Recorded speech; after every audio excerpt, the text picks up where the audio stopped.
मौजूद थे, उन्होंने भी 330 के ही टारगेट दिए थे। गावस्कर को भी 330 के ही टारगेट्स दिख रहे हैं। अच्छा, आगे भी हम गावस्कर से बातचीत करें कुछ स्टॉक्स को लेकर, लेकिन एक और अहम खबर है जिसके ऊपर हम बातचीत कर लेते हैं। हमारे साथ बातचीत करने के लिए आलोक प्रियदर्शी भी मौजूद हैं। खबर है कि कंपनियों का एक के बजाय 2 ऑडिटर्स से ऑडिट होगा। सूत्रों के मुताबिक IL&FS और DHFL के से सबक लेते हुए सरकार अब कंपनियों के ज्वाइंट ऑडिट को भी जरूरी बनाने जा रही है। आलोक के पास पूरी डिटेल है, तो आलोक बताइए क्या खबर है।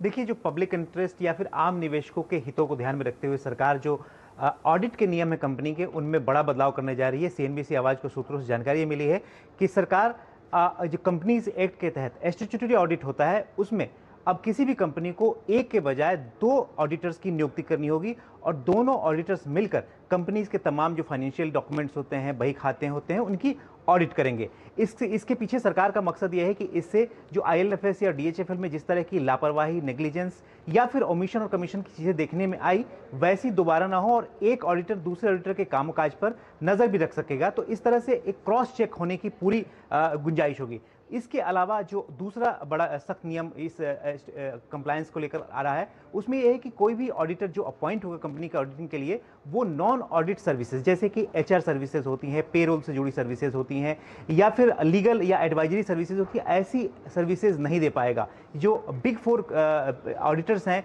उनके साथ बहुत सारी ये दिक्कतें सामने आई थी कि वो नॉन ऑडिटिंग सर्विसेज दे रहे थे और इसमें कहीं ना कहीं एक तरह से फेवरिज्म हो रहा था। तो कुल मिलाकर सरकार ये कोशिश कर रही है कि अब कोई भी ऑडिटर नॉन ऑडिटिंग सर्विसेज नहीं दे पाएगा, इस पर पाबंदी लगा दी जाएगी। इसको लेकर जो लॉ कमेटी की सिफारिश है, उस पर सरकार गौर कर रही है और इस पर मंजूरी भी दे रही है और इसके लिए ड्राफ्ट तैयार होगा और आगामी समय में जो कंपनीज एक्ट है, उसमें जो स्टैट्यूटरी ऑडिट है, उसको लेकर नियम बदले जाएंगे, अमेंडमेंट किया जाएगा।